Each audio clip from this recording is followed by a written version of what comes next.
ಆರಾಧನಾ ಸಮಯ.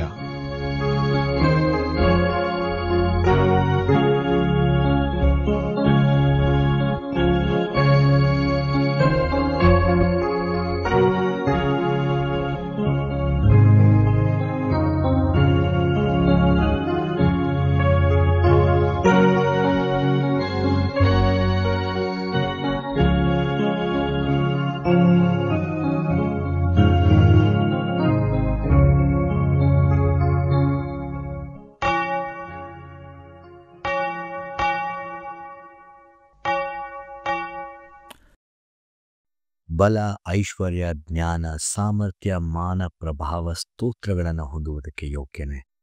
ನಿನ್ನನ್ನು ಆರಾಧಿಸುವುದಕ್ಕೆ ಮತ್ತೊಂದು ಆವರ್ತಿ ನಿನ್ನ ಸನ್ನಿಧಿಯಲ್ಲಿ ಕೂಡಿ ಬಂದಿದ್ದಾರೆ. ನಮ್ಮನ್ನು ಇಲ್ಲಿ ಕರೆತಂದಿರುವುದಕ್ಕಾಗಿ ನಿನಗೆ ಸ್ತೋತ್ರ ಸ್ವಾಮಿ. ನಿನ್ನನ್ನು ತುಂಬು ಹೃದಯದಿಂದ, ಪ್ರಾಣದಿಂದ, ಬುದ್ಧಿಯಿಂದ, ಶಕ್ತಿಯಿಂದ ಆರಾಧನೆ ಮಾಡಲಿಕ್ಕಾಗುವ ಹಾಗೆ ನಮಗೆ ಸಹಾಯ ಮಾಡು. ಈ ಆರಾಧನೆಯಲ್ಲಿ ಆದಿಯಿಂದ ಹಿಡಿದು ಅಂತ್ಯದವರೆಗೂ ನಮ್ಮನ್ನು ಮುನ್ನಡೆಸಬೇಕೆಂಬುದಾಗಿ ಕೇಳಿಕೊಡುತ್ತಾ ಯೇಸುವಿನ ಹೆಸರಿನಲ್ಲಿ ಪ್ರಾರ್ಥನೆಯನ್ನು ಬೇಡಿ ಹೊಂದಿದ್ದೇವೆ. ಆಮೆನ್. ನಮ್ಮ ಆರಾಧನೆಯನ್ನು ಪ್ರಾರಂಭಿಸಿಕೊಳ್ಳುವ ಹಾಗೆ ಆಡಿಕೊಳ್ಳುವ ಸಂಗೀತದಲ್ಲಿ ಭೂಲೋಕದವರೆಲ್ಲರೂ ಸಮಸ್ತ ದೂತ ಸೈನ್ಯವು ಪಿತಾಪುತ್ರಾತ್ಮಂಗೆರಗಿ ಅನಂತ ಸ್ತೋತ್ರ ಮಾಡಲಿ. ಈ ಗೀತೆಯನ್ನು ಹಾಡುತ್ತಾ ತ್ರಯೇಕನಾದಂಥ ದೇವರಿಗೆ ನಾವು ಸ್ತೋತ್ರವನ್ನು ಸಲ್ಲಿಸೋಣ.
ನಾವೆಲ್ಲ ಕ್ಷಣಕಾಲ ಮೌನವಾಗಿದ್ದು ನಮ್ಮ ಪಾಪಗಳನ್ನು ದೇವರ ಮುಂದೆ ನಾವು ಅರಿಕೆ ಮಾಡಿಕೊಳ್ಳೋಣ.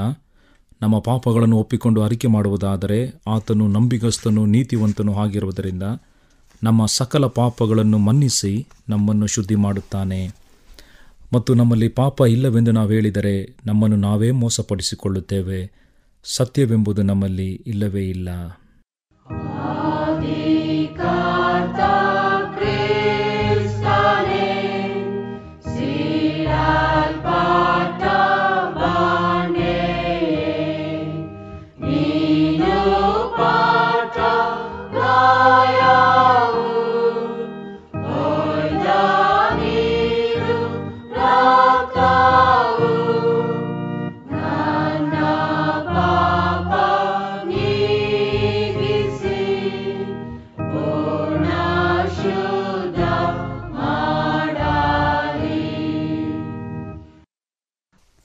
ನಮ್ಮ ಪಾಪಗಳನ್ನು ಒಪ್ಪಿಕೊಂಡು ಅರಿಕೆ ಮಾಡಿಕೊಳ್ಳೋಣ. ದೇವರೇ, ನಾವು ಬಹಳ ತಪ್ಪು ಮಾಡಿ ಮನೋವಕಾರಿಗಳಿಂದ ಪಾಪ ಮಾಡಿದ್ದೇವೆಂದು ತಂದೆ, ಕುಮಾರ, ಪವಿತ್ರಾತ್ಮನ ಎಂಬ ಸರ್ವಶಕ್ತನಾದ ದೇವರಿಗೆ ಅರಿಕೆ ಮಾಡುತ್ತೇವೆ. ಆದ ಕಾರಣ ಕರ್ತನೇ, ನಮ್ಮ ಮೇಲೆ ದಯವಿಡುವಂತೆ ನಿನ್ನಲ್ಲಿ ನಾವು ಪ್ರಾರ್ಥಿಸುತ್ತೇವೆ. ಸರ್ವಶಕ್ತನಾದ ದೇವರೇ, ನಮ್ಮ ಮೇಲೆ ಕರುಣೆ ಇಟ್ಟು ನಮ್ಮ ಪಾಪಗಳನ್ನೆಲ್ಲ ಕ್ಷಮಿಸಿ ಎಲ್ಲ ಕೆಡುಕಿನಿಂದ ನಮ್ಮನ್ನು ಬಿಡಿಸು. ಎಲ್ಲ ಸದಾಚಾರದಲ್ಲಿ ನಮ್ಮನ್ನು ನೆಲೆಗೊಳಿಸಿ ಬಲಪಡಿಸಿ ನಿತ್ಯ ಜೀವದಲ್ಲಿ ಸೇರಿಸೆಂದು ನಮ್ಮ ಕರ್ತನಾದ ಯೇಸು ಕ್ರಿಸ್ತನ ಮುಖಾಂತರ ನಿನ್ನನ್ನು ಬೇಡಿಕೊಳ್ಳುತ್ತೇವೆ. ಆಮೇನ್. ಪ್ರಿಯರೇ, ತಿರುಗೊಂದಾವರ್ತಿ ನಾವೆಲ್ಲರೂ ದೇವರನ್ನು ಮಹಿಮೆಪಡಿಸುವ ಹಾಗೆ ಆಡಿಕೊಳ್ಳುವ ಕೀರ್ತನೆಗಳಲ್ಲಿ ಪ್ರಿಯನೇ ಸತ್ಪ್ರಭು ಯೇಸುವೆ, ಭಕ್ತರ ಪ್ರೇಮ ಶ್ರೇಯನಾದ ಗುರು ಯೇಸುವೆ, ಇದನ್ನು ಹಾಡುತ್ತಾ ದೇವರನ್ನು ನಾವು ಮಹಿಮೆಪಡಿಸೋಣ. ಪ್ರಿಯನೇ ಸತ್ಪ್ರಭು ಯೇಸುವೆ, ಭಕ್ತರ ಪ್ರೇಮ ಶ್ರೇಯನಾದ ಗುರು ಯೇಸುವೆ, ಭಕ್ತರ ಪ್ರೇಮ ಶ್ರೇಯನಾದ ಗುರು ಯೇಸುವೆ. ಆ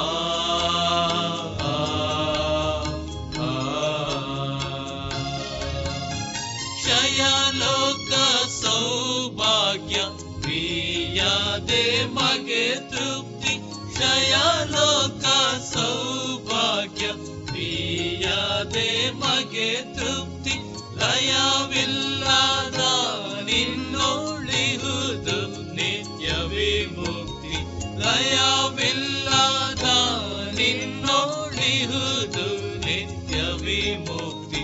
ಪ್ರಿಯನೇ ಸತ್ಪ್ರಭು ಯೇಸುವೆ, ಭಕ್ತರ ಪ್ರೇಮ ಶ್ರೇಯನಾದ ಗುರು ಯೇಸುವೆ, ಭಕ್ತರ ಪ್ರೇಮ ಶ್ರೇಯನಾದ ಗುರು ಯೇಸುವೆ.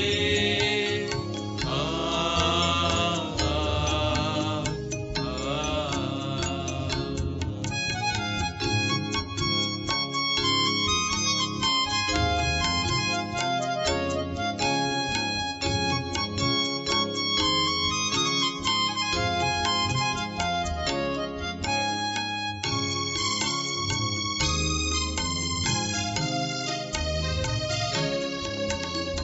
ನಿನ್ನ ಸತ್ಯವು ನಿಲ್ವಾದು, ನಂಬುವ ಎಲ್ಲರನ್ನು ರಕ್ಷಿಸಬಲ್ಲದು, ನಂಬುವ ಎಲ್ಲರನ್ನು ರಕ್ಷಿಸಬಲ್ಲದು. ಆ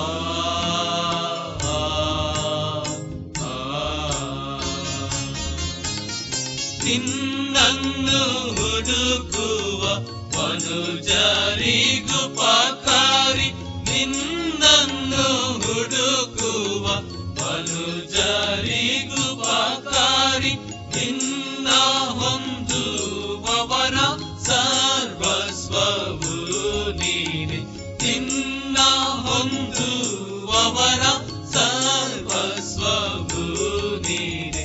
ಪ್ರಿಯನೇ ಸತ್ಪ್ರಭು ಯೇಸುವೆ, ಭಕ್ತರ ಪ್ರೇಮ ಶ್ರೇಯನಾದ ಗುರು ಯೇಸುವೆ, ಭಕ್ತರ ಪ್ರೇಮ ಶ್ರೇಯನಾದ ಗುರು ಯೇಸುವೆ. ಆ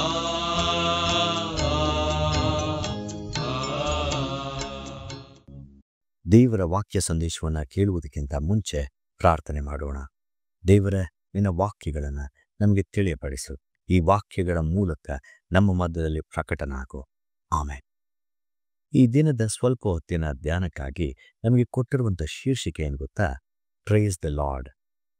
ವರ್ಷಿಪ್ ಅಂದರೆ ಕರ್ತನನ್ನ ಆರಾಧಿಸಿರಿ ಅಥವಾ ಸ್ತುತಿಸಿರಿ. ಆರಾಧನೆ ಬಹಳ ಸುಲಭವಾದಂಥ ಸರಳವಾದಂಥ ಶೀರ್ಷಿಕೆ, ಆದರೆ ಅದೇ ಸಮಯದಲ್ಲಿ ಬಹಳ ಅರ್ಥಗರ್ಭಿತವಾಗಿರುವಂತಹ ಒಂದು ಶೀರ್ಷಿಕೆ ಆಗಿರ್ತದೆ. ನಾವು ದೇವರನ್ನ ಆರಾಧನೆ ಮಾಡಲೇಬೇಕು. ಇದು ದೇವರು ನಮ್ಮಿಂದ ಬಯಸುವಂಥದ್ದು. ಅಲ್ಲಿಗೆ ಬೇರೆ ಯಾವುದೇ ರೀತಿಯಾದಂಥ ಕಾರಣಗಳಿಲ್ಲ. ಇಲ್ಲಿ ಈ ಒಂದು ಅಡಿಪಾಯದ ಮೇಲೆ ಈ ದಿನದ ವಾಕ್ಯ ಸಂದೇಶವನ್ನ ನಾವು ನೋಡಿಕೊಳ್ಳೋಣ. ಯಾಕೆ ನಾವು ದೇವರನ್ನ ಆರಾಧಿಸಬೇಕು? ಯಾಕೆ ನಾವು ದೇವರಿಗೆ ಸ್ತುತಿಯನ್ನ ಸಲ್ಲಿಸಬೇಕು? ನಾವು ಅನೇಕ ಬಾರಿ ದೇವರ ಸನ್ನಿಧಿಗೆ ಬರುವಾಗ ಅನೇಕ ಕಾರಣಗಳನ್ನ ಹೊತ್ತವರಾಗಿ ಬರ್ತೇವೆ. ನಾನು ಇದಕ್ಕೋಸ್ಕರ ದೇವರನ್ನ ಆರಾಧನೆ ಮಾಡ್ತೇನೆ, ದೇವರು ನನ್ನ ಜೀವಿತದಲ್ಲಿ ಇದನ್ನೆಲ್ಲ ಮಾಡಿದ್ದಾನೆ, ಅದಕ್ಕಾಗಿ ನಾನು ದೇವರನ್ನ ಆರಾಧಿಸ್ತೇನೆ. ಈ ರೀತಿಯಾದಂಥ ಕಾರಣಗಳನ್ನ ನಾವು ಹೊತ್ತು ಬರ್ತೇವೆ. ಆದರೆ ಒಂದೇ ಒಂದು ಕಾರಣ ನಮ್ಮಲ್ಲಿ ಇಲ್ಲದೆಯೂ ಸಹ ದೇವರನ್ನ ಆರಾಧನೆ ಮಾಡಬೇಕೆಂಬುದಾಗಿ ದೇವರು ಆಶಿಸುತ್ತಾನೆ. ಈ ದಿನದ 3 ವೇದ ಭಾಗದಲ್ಲಿ ನಾವು ಯಾವ ರೀತಿಯಲ್ಲಿ ಆರಾಧನೆ ಮಾಡಬೇಕು, ಹೇಗೆ ನಮ್ಮ ಆರಾಧನೆ ಮೂಡಿ ಬರಬೇಕು ಅನ್ನುವಂಥದ್ದನ್ನ ನಾವು ನೋಡಿಕೊಳ್ಳೋಣ. ಮೊದಲನೆಯದಾಗಿ ವಿಮೋಚನಕಾಂಡ ಪುಸ್ತಕ 9ನೇ ಅಧ್ಯಾಯ ಮೊದಲ 7 ವಚನಗಳು. ಫರೋಹನನ್ನ ಅನೇಕ ಬಾರಿ ಇಲ್ಲಿಯ ತನಕ ಮೋಶೆ ಹಾಗೂ ಆರೋನರು ಭೇಟಿ ಮಾಡಿದ್ದಾರೆ. ಅವರಲ್ಲಿದ್ದಂತಹ ಒಂದೇ ಬೇಡಿಕೆ, ನನ್ನ ಜನರನ್ನ ಬಿಡು, ಇಲ್ಲಿಂದ ನಾವು ಅರಣ್ಯದಲ್ಲಿ ಪ್ರಯಾಣ ಮಾಡಿ ದೇವರಿಗೆ ಆರಾಧನೆ ಮಾಡಬೇಕು, ಯಜ್ಞವನ್ನ ಅರ್ಪಿಸಬೇಕು. ಇದು ಅವರ ಬೇಡಿಕೆಯಾಗಿರ್ತದೆ. ಆದರೆ ಮೊದಲನೆಯ ಬಾರಿಯಿಂದಲೇ ಫರೋಹನು ಇದನ್ನ ನಿರಾಕರಿಸುವಂಥದ್ದನ್ನ ನಾವು ಕಾಣ್ತೇವೆ. ವಿಮೋಚನಕಾಂಡ 9ನೇ ಅಧ್ಯಾಯ ಮೊದಲನೇ ವಚನದಲ್ಲಿ ಇಬ್ರಿಯರ ದೇವರಾದ ಯೆಹೋವನು ತನ್ನನ್ನು ಆರಾಧಿಸುವಂತೆ ತನ್ನ ಜನರಿಗೆ ಅಪ್ಪಣೆ ಕೊಡಬೇಕೆಂಬುದಾಗಿ ಹೇಳಿದ್ದಾನಷ್ಟೇ. ಕ್ಲಿಯರ್ ಕಮಾಂಡ್ಮೆಂಟ್, ಸ್ಪಷ್ಟವಾಗಿರುವಂತಹ ಒಂದು ಆಜ್ಞೆ, ತನ್ನನ್ನ ಆರಾಧಿಸುವಂತೆ ತನ್ನ ಜನರಿಗೆ ಅಪ್ಪಣೆ ಕೊಡು. ಇದು ನನಗೆ ನಿನಗೆ ಕೊಟ್ಟಿರುವಂಥ ಅಪ್ಪಣೆಯೂ ಸಹ ಆಗಿದೆ. ಅನಾದಿ ಕಾಲದಿಂದ ಇಲ್ಲಿಯ ತನಕವೂ ದೇವರನ್ನ ಆರಾಧನೆ ಮಾಡಲಿಕ್ಕೆಂದು ನಾವು ಕರೆಯಲ್ಪಟ್ಟಂಥವರು ಆಗಿದ್ದೇವೆ. ಆದರೆ ಸುಲಭವಾಗಿ ಈ ಆರಾಧನೆ ಚಾಲ್ತಿಗೆ ಬರುವುದಿಲ್ಲ ಇಬ್ರಿಯರ ವಿಷಯದಲ್ಲಿ. ಫರೋಹನು ಅನೇಕ ಅಡೆತಡೆಗಳನ್ನ ಒಡ್ಡುವಂಥದ್ದನ್ನ ನಾವು ಕಾಣ್ತೇವೆ. ಈ 9ನೇ ಅಧ್ಯಾಯಕ್ಕೆ ಬರುವಾಗ ಸುಮಾರು 4 ಬಾರಿ ದೇವರು ಅನೇಕ ರೀತಿಯಾದಂಥ ವ್ಯಾಧಿಗಳನ್ನ ಅವರ ಮಧ್ಯದಲ್ಲಿ ಕಳಿಸಿದಾಗ್ಯೂ ಫರೋಹನು ಅದಕ್ಕೆ ಮಣಿಯದೆ ಇರುವಂಥದ್ದನ್ನ ನಾವು ಕಾಣ್ತೇವೆ. ನಮ್ಮ ಜೀವಿತದಲ್ಲಿ ದೇವರನ್ನ ಆರಾಧನೆ ಮಾಡಲಿಕ್ಕೆ ಬರುವಾಗ ನಮಗೆ ಬರುವಂಥ ಕಷ್ಟಗಳು, ನೋವುಗಳು, ಸಂಕಟ, ಹಿಂಸೆಗಳು, ಇದೆಲ್ಲದರ ಮಧ್ಯದಲ್ಲಿ ದೇವರನ್ನ ಆರಾಧಿಸುವುದಕ್ಕೆ ಬರ್ತೇವಾ? ದೇವರನ್ನ ಆರಾಧಿಸುತ್ತೇವಾ? ಇದು ನಮ್ಮ ಮಧ್ಯದಲ್ಲಿ ಇರುವಂತಹ ಪ್ರಶ್ನೆ. ಅನೇಕ ಕಾರಣಗಳನ್ನು ಹೊತ್ತವರಾಗಿ ಬರುವಂತಹ ನಾವು ಯಾವುದೇ ಕಾರಣವಿಲ್ಲದೆ ದೇವರನ್ನ ಆರಾಧಿಸುವಂಥದ್ದು ನನ್ನ ಮೊದಲನೆಯ ಪ್ರಶ್ನೆಯಾಗಿದ್ದರೆ, ನಮಗಿರುವಂತಹ ಕಷ್ಟ ಸಂಕಟಗಳ ಮಧ್ಯದಲ್ಲೂ ದೇವರು ದೇವರಾಗಿರುವಂತಹ ಕಾರಣಕ್ಕೆ ಆತನನ್ನ ಆರಾಧಿಸುವುದಕ್ಕೆ ಬರುವಂಥವರು ನಾವಾಗಿದ್ದೇವಾ? ಈ ಲೋಕದ ಜೀವಿತದಲ್ಲಿ ನಮಗೆ ಅನೇಕ ರೀತಿಯಾದಂಥ ಕಷ್ಟಗಳು ಬರಬಹುದು. ದೇವರೇ ಇಲ್ಲವೆಂದು ನಮಗೆ ಭಾಸವಾಗಬಹುದು. ಆದರೆ ನಾವು ಅರಿತಿರುವಂತಹ, ತಿಳಿದಿರುವಂತಹ ದೇವರನ್ನ ಆರಾಧಿಸಲು ಎಲ್ಲ ರೀತಿಯಾದಂಥ ಜಂಜಾಟಗಳ ಮಧ್ಯದಲ್ಲಿ ಬರುವಂಥವರು ನಾವಾಗಿದ್ದೇವಾ? ಹೌದು, ಈ ಲೋಕದಲ್ಲಿ ಬದುಕಿರುವಾಗ ಈ ಲೋಕದ ಒಂದು ರೀತಿ ರಿವಾಜುಗಳಿಂದ ನಮ್ಮನ್ನು ಹೊರತರಲು ಸಾಧ್ಯವಿಲ್ಲ. ಯಾಕೆಂದರೆ ಆ ಯೋಚನೆಗಳು, ಆಲೋಚನೆಗಳು ನಮ್ಮ ತಲೆಯಲ್ಲಿ ಯಾವಾಗಲೂ ಕಾರ್ಯ ಮಾಡ್ತಾ ಇರ್ತದೆ. ಆದರೆ ಅದೆಲ್ಲವನ್ನ ಬದಿಗಿಟ್ಟು ಆತನು ನಮಗೆ ಆಜ್ಞೆ ಕೊಟ್ಟಿರುವಂತಹ ಒಂದು ಉದ್ದೇಶದಿಂದ ಮಾತ್ರವೇ ದೇವರನ್ನ ಆರಾಧಿಸುವುದಕ್ಕೆ ಸಾಧ್ಯವಾ? ಮೋಶೆಯನ್ನ ಕರೆಯುವಾಗಲೂ ಸಹ ದೇವರು ಮೊದಲ ವಾರ್ತೆಯೇ ಮೋಶೆಗೆ ಒಂದು ಸೂಚನೆಯನ್ನು ಕೊಟ್ಟು, ಇಲ್ಲಿ ತನ್ನ ಜನರು ದೇವರನ್ನ ಆರಾಧನೆ ಮಾಡುತ್ತಾರೆಂದು ಖಾತ್ರಿಪಡಿಸಿ ಮೋಶೆಯನ್ನ ಫರೋಹನ ಬಳಿಗೆ ತಾನೇ ಕರೆದುಕೊಂಡು ಹೋಗುವಂಥದ್ದನ್ನ ನಾವು ಕಾಣ್ತೇವೆ. ದೇವರು ನಮ್ಮ ಜೊತೆಗೆ ಇರುತ್ತಾನೆ, ದೇವರು ನಮ್ಮನ್ನು ನಡೆಸುತ್ತಾನೆ ಅನ್ನುವಂಥದ್ದನ್ನ ನಾವು ಎಂದಿಗೂ ಮರೆಯಬಾರದು. ನಮ್ಮ ಜೀವಿತದ ಹಾಗು ಹೋಗುಗಳಲ್ಲಿ, ಅದರ ಏರುಪೇರುಗಳಲ್ಲಿ, ಏರಿಳಿತಗಳಲ್ಲಿ ನಾವು ದೇವರನ್ನ ತುಂಬು ಹೃದಯದಿಂದ ಆರಾಧನೆ ಮಾಡುವಂಥವರು ಆಗಿದ್ದೇವಾ? ಎರಡನೆಯದಾಗಿ ನಾವು ನೋಡುವಂಥದ್ದು ಪ್ರಕಟಣೆಯ ಪುಸ್ತಕ 5ನೇ ಅಧ್ಯಾಯದಲ್ಲಿ 14 ವಚನಗಳನ್ನು ಒಳಗೊಂಡಂತಹ ಈ ಅಧ್ಯಾಯ ದೇವರನ್ನ ಹೇಗೆ ಆರಾಧನೆ ಮಾಡಬೇಕೆಂಬುದಾಗಿ ನಮಗೆ ತೋರಿಸ್ತದೆ. ಇಲ್ಲಿ ಒಂದು ಪ್ರಶ್ನೆ ಆರಂಭದಲ್ಲೇ, ಒಂದು ಸುರುಳಿ ಇದೆ, ಅದರಲ್ಲಿ 7 ಮುದ್ರೆಗಳಿದೆ. ಇದನ್ನ ಯಾರು ಒಡೆದು ಹಾಕ್ತಾರೆ, ಯಾರು ತೆಗಿತಾರೆ ಅನ್ನುವಂಥ ಪ್ರಶ್ನೆಗೆ ಉತ್ತರವೇ ಇಲ್ಲ. ಎಲ್ಲರೂ ನರಳುತ್ತಿರುವಂತಹ, ಅಳುತ್ತಿರುವಂತಹ ಸಂದರ್ಭದಲ್ಲಿ ಅವರಿಗೆ ಒಂದು ಅರಿವಾಗ್ತದೆ. ಅಲ್ಲಿ ನೋಡು, ಅಲ್ಲಿ ಒಬ್ಬನಿದ್ದಾನೆ, ಆತನು ಈ ಒಂದು ಸುರುಳಿಯನ್ನ ತೆಗೆಯುತ್ತಾನೆ. ಯೂದ ಕುಲದಲ್ಲಿ ಜನಿಸಿದ ಸಿಂಹವು, ದಾವೀದನ ಅಂಕುರದವನು ಆಗಿರುವಾತನು ಈ ಕೆಲಸವನ್ನ ಮಾಡ್ತಾನೆ. ಪ್ರತಿನಿತ್ಯ ನಾವು ಆರಾಧನೆ ಮಾಡಬೇಕಾದ್ರೆ ನಮಗೆ ಈ ಅರಿವಾಗಬೇಕು. ಏನು? ದೇವರು ಇದ್ದಾನೆ ಅನ್ನುವಂತಹ ಅರಿವಾಗಬೇಕು. ಎರಡನೆಯದಾಗಿ ಇಲ್ಲಿ ಆ ಜನರು, ಅಂದ್ರೆ 24 ಹಿರಿಯರಾಗಿರಬಹುದು, ಆ 4 ಜೀವಿಗಳಾಗಿರಬಹುದು, ಅಥವಾ ಸುತ್ತಮುತ್ತಲಿರುವಂತಹ ಲಕ್ಷಾನು ಲಕ್ಷದಲ್ಲಿರುವಂತಹ, ಕೋಟ್ಯಾನು ಕೋಟಿಯಲ್ಲಿರುವಂತಹ ದೇವದೂತರ ಸಂಘದವರಾಗಿರಬಹುದು, ದೇವರನ್ನ ಗುರುತು ಹಿಡಿಯುತ್ತಾರೆ. ಮೊದಲನೇದಾಗಿ ಅರಿವಾಗ್ತದೆ, ಎರಡನೇದಾಗಿ ಗುರುತಿಡುತ್ತಾರೆ ಹಾಗೂ ಸಂಪೂರ್ಣವಾಗಿ ತಮ್ಮನ್ನ ತಾವು ದೇವರಿಗೆ ಒಪ್ಪಿಸಿಕೊಟ್ಟು ಪಾದಕ್ಕೆ ಬಿದ್ದು ಅನೇಕ ವಾದ್ಯಗಳ ಜೊತೆಯಲ್ಲಿ ದೇವರನ್ನ ಆರಾಧಿಸ್ತಾರೆ. ಇಲ್ಲಿ ದೇವರಿಗೆ ನಾವು ಹೇಗೆ ಆರಾಧನೆ ಮಾಡಬೇಕು? ಪ್ರತಿ ಬಾರಿ ನಾವು ದೇವರಿಗೆ ಆರಾಧನೆ ಮಾಡುವಾಗ ದೇವರು ಯಾರು ಅನ್ನುವಂಥದ್ದು ನಮಗೆ ಗೊತ್ತಾಗಬೇಕು.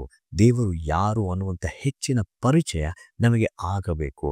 ಅದೇ ಪರಿಚಯ ಈ ವಾಕ್ಯಗಳಲ್ಲಿ ಆಗುವಂಥದ್ದನ್ನು ನಾವು ಕಾಣ್ತೇವೆ. ಮಹಾಶಬ್ದದಿಂದ ಎಲ್ಲರೂ ಕೂಗಿ ಹೇಳ್ತಾರೆ, ಬಲ, ಐಶ್ವರ್ಯ, ಜ್ಞಾನ, ಸಾಮರ್ಥ್ಯ, ಮಾನ, ಪ್ರಭಾವ, ಸ್ತೋತ್ರಗಳನ್ನು ಹೊಂದುವುದಕ್ಕೆ ಯೋಗ್ಯನು. ಅಷ್ಟಲ್ಲದೆ ಆಕಾಶದಲ್ಲಿಯೂ ಭೂಮಿಯ ಮೇಲೆಯೂ ಭೂಮಿಯ ಕೆಳಗೆಯೂ ಸಮುದ್ರದ ಮೇಲೆಯೂ ಇರುವ ಎಲ್ಲಾ ಸೃಷ್ಟಿಗಳು, ಅಂದರೆ ಭೂಮ್ಯಾಕಾಶ ಸಮುದ್ರದೊಳಗಿರುವ ಎಲ್ಲವೂ ಸಿಂಹಾಸೀನನಾಗಿರುವಂತಹ ಯಜ್ಞದ ಕುರಿಯಾದಾತನಿಗೆ ಸ್ತೋತ್ರ, ಮಾನ, ಪ್ರಭಾವ, ಆಧಿಪತ್ಯಗಳು ಯುಗ ಯುಗಾಂತರಗಳಲ್ಲಿ ಇರಲಿ ಅನ್ನುವಂತಹ ಆರಾಧನೆಯನ್ನ ಮಾಡ್ತಾರೆ. ಇಲ್ಲಿ they are the chosen people, they are the selected people. 4 ಜೀವಿಗಳು, 24 ಹಿರಿಯರು, ಕೋಟ್ಯಾನು ಕೋಟಿಯಲ್ಲಿರುವಂತಹ ದೇವದೂತರು ಇಲ್ಲಿ ಮಹಾಶಬ್ದದಿಂದ ಆರಾಧನೆ ಮಾಡುವಂಥದ್ದನ್ನು ನಾವು ಕಾಣ್ತೇವೆ. ನಮಗೆ ದೇವರ ಪರಿಚಯ ಎಷ್ಟರದ್ದಾಗಿದೆ? ದೇವರನ್ನ ಎಷ್ಟಾಗಿ ಆತನ ಆರಾಧನೆಗಳ ಮೂಲಕ ತಿಳಿದಂಥವರು ನಾವಾಗಿದ್ದೇವೆ. ಹೀಗೆ ದೇವರು ನಮ್ಮ ಜೀವಿತದಲ್ಲಿ ಈ ಆರಾಧನೆಗಳ ಮೂಲಕ ಕೆಲಸ ಮಾಡುವಾತನು ಆಗಿರುತ್ತಾನೆ. ಅವರು ಅಡ್ಡ ಬಿದ್ದು ನಮಸ್ಕಾರ ಮಾಡಿದರು ಎಂಬುದಾಗಿ ಹೇಳುವಾಗ ತಮ್ಮಲ್ಲಿರುವಂತಹ ಎಲ್ಲವನ್ನ ಸಂಪೂರ್ಣವಾಗಿ ಬದಿಗಿಟ್ಟು ಒಪ್ಪಿಸಿಕೊಟ್ಟವರಾಗಿ ದೇವರಿಗೆ ಆರಾಧನೆ ಮಾಡ್ತಾರೆ. ಇಲ್ಲಿ ಯಾವುದೇ ರೀತಿಯಾದಂಥ ಕಾರಣಗಳಿಲ್ಲ, ಯಾವುದೇ ರೀತಿಯಾದಂಥ ಬೇರೆ ಉದ್ದೇಶಗಳು, ಸ್ವಹಿತ ಆಲೋಚನೆಗಳು ಇಲ್ಲ. ಸಂಪೂರ್ಣವಾಗಿ ತಮ್ಮನ್ನು ಒಪ್ಪಿಸಿಕೊಟ್ಟವರಾಗಿ ಆರಾಧನೆ ಮಾಡುವಂಥದ್ದನ್ನು ನಾವು ಕಾಣ್ತೇವೆ. ಹಾಗೂ ಕಡೆಯದಾಗಿ ನಾವು ನೋಡುವಂಥದ್ದು ಯೋಹಾನನ ಸುವಾರ್ತೆ 2ನೇ ಅಧ್ಯಾಯದಲ್ಲಿ ನಡೆಯುವಂತಹ ಘಟನೆ. ದೇವರು ಆಲಯದಲ್ಲಿರುವಂತಹ ವ್ಯಾಪಾರಸ್ಥರನ್ನ ಸಂಪೂರ್ಣವಾಗಿ ಅಲ್ಲಿಂದ ಓಡಿಸಿ ಬಿಡುವಂಥದ್ದು. ಇಲ್ಲಿ ನಮಗೆ ಎಲ್ಲ ಸುವಾರ್ತೆಯಲ್ಲಿ ಈ ವಾಕ್ಯ ಭಾಗವನ್ನು ನಾವು ನೋಡ್ತೇವೆ. ಇಲ್ಲಿ ಹೇಳುವಂಥದ್ದು ಈ ಒಂದು ಘಟನೆ 2 ಬಾರಿ ನಡೆದಿರ್ಬೋದು, ಇಲ್ಲ 1 ಬಾರಿ ನಡೆದಿರ್ಬೋದು, ಅಥವಾ ಬರಹಗಾರನು ಬೇರೆ ಬೇರೆ ರೀತಿಯಲ್ಲಿ ಬರೆದಿರಬಹುದು ಬೇರೆ ಬೇರೆ ಸುವಾರ್ತೆಗಳಲ್ಲಿ ಅನ್ನುವಂತಹ ಅನೇಕ ವಿದ್ವಾಂಸರ ಆಲೋಚನೆಗಳಿದೆ. ಆದರೆ ಅದೆಲ್ಲವನ್ನ ಬದಿಗಿಟ್ಟು ನಾವು ನೋಡಬೇಕಾಗಿರುವಂತಹ ಒಂದು ವಾಕ್ಯ ಎಲ್ಲ ಸುವಾರ್ತೆಗಳಲ್ಲಿ ನಾವು ಕಾಣುವಂಥದ್ದು, ಈ ಆಲಯ ಪ್ರಾರ್ಥನಾ ಆಲಯವಾಗಿದೆ, ಎಲ್ಲ ಜನಾಂಗಗಳಿಗೂ ಪ್ರಾರ್ಥನಾ ಆಲಯವಾಗಿದೆ, ಇದು ತಂದೆಯ ಮನೆಯಾಗಿದೆ, ಅದನ್ನು ಸಂತೆ ಮಾಡಬೇಡಿರಿ ಅನ್ನುವಂತಹ ವಾಕ್ಯ. ನಾವು ಈ ಆಲಯದ ವಿಷಯಕ್ಕೆ ಬರುವಾಗ ನಮ್ಮ ಅಭಿಮಾನ ಕೇವಲ ಆ ಫಿಸಿಕಲ್ ಬಿಲ್ಡಿಂಗ್ ಮೇಲೆ ಅಲ್ಲ. ಇಲ್ಲಿ ಯೇಸು ಸ್ವಾಮಿ ತನ್ನನ್ನು ಸಂಪೂರ್ಣವಾಗಿ ಸೂಚಿಸಿ, ಈ ಕಟ್ಟಡವನ್ನು ನೀವು ಬೀಳಿಸಿ 3ನೇ ದಿನದಲ್ಲಿ ನಾನು ಪುನಃ ಅದನ್ನು ಎಬ್ಬಿಸುತ್ತೇನೆ. ಇಲ್ಲಿ it is not about physical structure but Jesus himself. ಯೇಸು ಸ್ವಾಮಿ ನನಗೋಸ್ಕರ ನಿಮಗೋಸ್ಕರ ಸಂಪೂರ್ಣವಾಗಿ ವಧಿತನಾದಂತಹ ಒಂದು ಘಟನೆ. ಆ ಪ್ರಕಟಣೆಯ ಗ್ರಂಥದಲ್ಲಿ ನೋಡುವಾಗ ನನಗೋಸ್ಕರ ನಿಮಗೋಸ್ಕರ ತನ್ನ ಪ್ರಾಣವನ್ನು ಕೊಟ್ಟಂತಹ ಯಜ್ಞದ ಕುರಿ ಅನ್ನುವಂತಹ ಒಂದು ಲೇಬಲನ್ನು, ಟೈಟಲನ್ನು ಇಟ್ಕೊಂಡು ಅವರೆಲ್ಲರೂ ಆರಾಧನೆ ಮಾಡ್ತಾರೆ. ಆ ರೀತಿಯಾದಂಥ ಆಲಯದ ಅಭಿಮಾನ ದೇವರ ಮೇಲೆ ನನಗೆ ನಿನಗೆ ಇದೆಯಾ?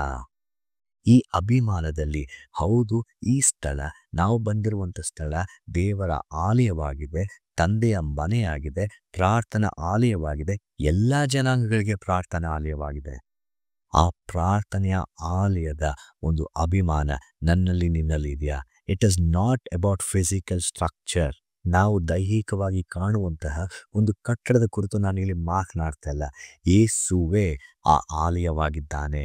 ಆತನನ್ನು ಆರಾಧನೆ ಮಾಡಲಿಕ್ಕೆ ಬರುವಾಗ ಕೇವಲ ಪ್ರಾರ್ಥನೆಯ ಭಾವದಿಂದ, ಭಕ್ತಿಯ ಭಾವದಿಂದ ಆತನನ್ನು ಆರಾಧನೆ ಮಾಡುವಾಗ ನಮ್ಮನ್ನು ಸಂಪೂರ್ಣವಾಗಿ ಒಪ್ಪಿಸಿಕೊಡುವ ಭಾವದಿಂದ ಬರಬೇಕಾಗಿದೆ. Praise the Lord. ದೇವರನ್ನು ಸ್ತುತಿಸಿರಿ ಅಥವಾ ಕರ್ತನನ್ನು ಸ್ತುತಿಸಿರಿ, ಆತನಿಗೆ ಸಲ್ಲಬೇಕಾಗಿರುವಂಥ ಆರಾಧನೆ ಎಂಬುದಾಗಿ ಹೇಳುವಾಗ ಯಾವುದೇ ಕಾರಣವಿಲ್ಲದೆ ಆತನು ನಮಗೆ ಕೊಟ್ಟಂತಹ ಆಜ್ಞೆಯ ಮೂಲಕ ಮಾತ್ರವೇ ಅದನ್ನು ಪೂರೈಕೆ ಮಾಡುವುದಕ್ಕೆ ನಾವು ದೇವರನ್ನು ಆರಾಧಿಸಬೇಕಾಗಿದೆ. ಈ ಆರಾಧನೆ ಮಾಡುವಾಗ ನನ್ನ ನಿನ್ನ ಹೃದಯವು ಯಾವ ರೀತಿಯಲ್ಲಿ ಸಿದ್ಧವಾಗಿದೆ? ಯಾವುದೇ ಕಾರಣಗಳಿಲ್ಲದೆ ಆರಾಧನೆ ಮಾಡಲಿಕ್ಕೆ ನಾನು ನೀನು ಸಿದ್ಧರಿದ್ದೇವಾ? ದೇವರು ನಿಮ್ಮನ್ನು ಆಶೀರ್ವದಿಸಲಿ. ಆಮೆನ್. ದೇವರ ವಾಕ್ಯವನ್ನು ಕೇಳಿಸಿಕೊಂಡಂಥ ನಾವು ನಂಬಿರುವಂಥ ಅಪೋಸ್ತಲರ ವಿಶ್ವಾಸ ಸೂತ್ರವನ್ನು ಎಲ್ಲರೂ ಒಟ್ಟಾಗಿ ಆರಿಕೆ ಮಾಡಿಕೊಳ್ಳೋಣ. ಪರಲೋಕ ಭೂಲೋಕಗಳನ್ನು ಸೃಷ್ಟಿಸಿದ ಸರ್ವಶಕ್ತನಾಗಿರುವ ತಂದೆಯಾದ ದೇವರನ್ನು ನಂಬುತ್ತೇನೆ. ಆತನ ಏಕಕುಮಾರನಾಗಿರುವ ನಮ್ಮ ಪ್ರಭುವಾದ ಯೇಸು ಕ್ರಿಸ್ತನನ್ನು ನಂಬುತ್ತೇನೆ.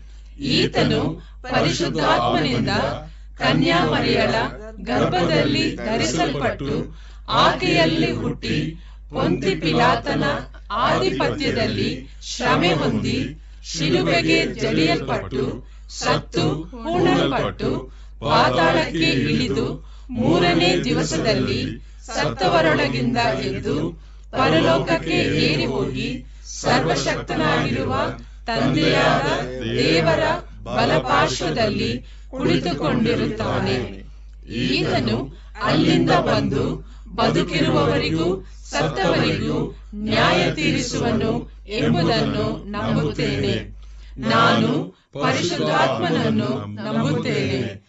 ಒಂದೇ ಪರಿಶುದ್ಧ ಕ್ರೈಸ್ತ ಸಭೆಯು, ಭಕ್ತರ ಅನ್ಯೋನ್ಯತೆಯು, ಪಾಪದ ಪರಿಹಾರವು, ದೇಹದ ಪುನರುತ್ಥಾನವು, ನಿತ್ಯ ಜೀವವು ಉಂಟೆಂಬುದನ್ನು ನಂಬುತ್ತೇನೆ. ಆಮೆನ್. ಕೊನೆಯದಾಗಿ ನಾವೆಲ್ಲರೂ ಆಡಿಕೊಳ್ಳುವ ಸಂಗೀತದಲ್ಲಿ ಸುಕಾಲವೇ ಸುಕಾಲವೇ ಆನಂದ ದೇವರಾಧನೆ, ಪ್ರಪಂಚ ಚಿಂತೆ ಬಿಡುವೆ, ಕೃಪಾಸನ ನಾ ಸೇರುವೆ, ಇಷ್ಟಾರ್ಥ ಹೇಳಿ ತಂದೆಗೆ ದಿವ್ಯಾಶೀರ್ವಾದ ಬೇಡುವೆ, ಆ ಶುಭ ಕಾಲವಾಗಿದೆ, ಒಳ್ಳೆಯದು ದೇವರಾಧನೆ.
ನಮ್ಮನ್ನ ಆರಾಧನೆ ಮಾಡಲಿಕ್ಕೆಂದು ಕರೆದಾತನೆ. ನಿನಗೆ ಅನಂತನಂತ ಸ್ತೋತ್ರ. ಈ ಆರಾಧನೆಯ ಮೂಲಕ ನಿನ್ನನ್ನು ಹೇಗೆ ಆರಾಧನೆ ಮಾಡಬೇಕು, ಯಾವ ರೀತಿಯಲ್ಲಿ ನಮ್ಮ ಆರಾಧನೆಯನ್ನು ವ್ಯಕ್ತಪಡಿಸಬೇಕೆಂಬುದಾಗಿ ತೋರ್ಪಡಿಸಿದೆ. ನಿನ್ನನ್ನು ಗುರುತು ಹಿಡಿಯುವ ಹಾಗೆ, ನಿನ್ನನ್ನು ಹೆಚ್ಚಾಗಿ ಅರಿತುಕೊಳ್ಳುವ ಹಾಗೆ ನಮಗೆ ಸಹಾಯ ಮಾಡಿದ್ದೆ. ಯಾವುದೇ ಕಾರಣವಿಲ್ಲದೆ ನೀನು ದೇವರಾಗಿರುವಂಥ ಕಾರಣದಿಂದ ಸ್ವಾಮಿ ನಿನ್ನನ್ನು ಆರಾಧನೆ ಮಾಡಲಿಕ್ಕಾಗುವಂಥ ಹೃದಯವನ್ನು ಯಾವಾಗಲೂ ನಮ್ಮಲ್ಲಿ ತುಂಬು ಎಂಬುದಾಗಿ ಕೇಳಿಕೊಳ್ಳುತ್ತೇವೆ. ನಿನ್ನನ್ನು ಆರಾಧನೆಯ ಮೂಲಕ ಹೇಗೆ ಕಂಡುಕೊಂಡಿದ್ದೇವೋ ಅದರ ಮೂಲಕ ನಿನ್ನ ನಾಮಕ್ಕೆ ಮಹಿಮೆಯನ್ನು ತರುವ ಹಾಗೆ ಸಹಾಯ ಮಾಡು. ಈಗಲೂ ಯಾವಾಗಲೂ ನಿನ್ನ ನಾಮಕ್ಕೆ ಮಾತ್ರವೇ ಮಹಿಮೆ ಉಂಟಾಗಲಿ. ನಮ್ಮ ಈ ಆರಾಧನೆಯನ್ನು ಈಗ ನಾವು ಮುಕ್ತಾಯ ಮಾಡುವಾಗ ನಮ್ಮ ಸಂಗಡ ನೀನು ಇದ್ದದಕ್ಕಾಗಿ ನಿನಗೆ ಸ್ತೋತ್ರವನ್ನು ಸಲ್ಲಿಸ್ತಾ ಈ ಪ್ರಾರ್ಥನೆಯನ್ನು ಬೇಡಿ ಹೊಂದಿದ್ದೇವೆ. ಆಮೆನ್. ನಾವೆಲ್ಲರೂ ಧೈರ್ಯಗೊಂಡು ನಮ್ಮ ಕರ್ತನು ತಾನೇ ಕಲಿಸಿಕೊಟ್ಟಂಥ ಪ್ರಾರ್ಥನೆಯನ್ನು ನಾವು ಮಾಡಿಕೊಳ್ಳೋಣ. ಪರಲೋಕದಲ್ಲಿರುವ ನಮ್ಮ ತಂದೆಯೇ, ನಿನ್ನ ನಾಮವು ಪರಿಶುದ್ಧವೆಂದು ಎಣಿಸಲ್ಪಡಲಿ. ನಿನ್ನ ರಾಜ್ಯವು ಬರಲಿ. ನಿನ್ನ ಚಿತ್ತವು ಪರಲೋಕದಲ್ಲಿ ನೆರವೇರುವ ಪ್ರಕಾರ ಭೂಲೋಕದಲ್ಲಿಯೂ ನೆರವೇರಲಿ. ನಮ್ಮ ಅನುದಿನದ ಆಹಾರವನ್ನು ಈ ಹೊತ್ತು ದಯಪಾಲಿಸು. ನಮಗೆ ತಪ್ಪು ಮಾಡಿದವರನ್ನು ನಾವು ಕ್ಷಮಿಸಿದಂತೆ ನಮ್ಮ ತಪ್ಪುಗಳನ್ನು ಕ್ಷಮಿಸು. ನಮ್ಮನ್ನು ಶೋಧನೆಯೊಳಗೆ ಸೇರಿಸದೆ ಕೇಡಿನಿಂದ ನಮ್ಮನ್ನು ತಪ್ಪಿಸು. ರಾಜ್ಯವು, ಬಲವು, ಮಹಿಮೆಯು ಸದಾಕಾಲ ನಿನ್ನವೇ. ಆಮೆನ್. ನಂಬಿಕೆಯಿಂದ ದೇವರ ಆಶೀರ್ವಾದವನ್ನು ಹೊಂದಿಕೊಳ್ಳೋಣ.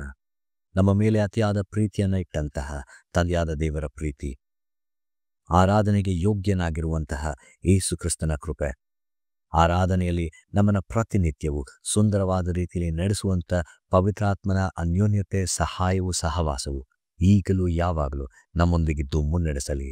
ಆಮೇನ್.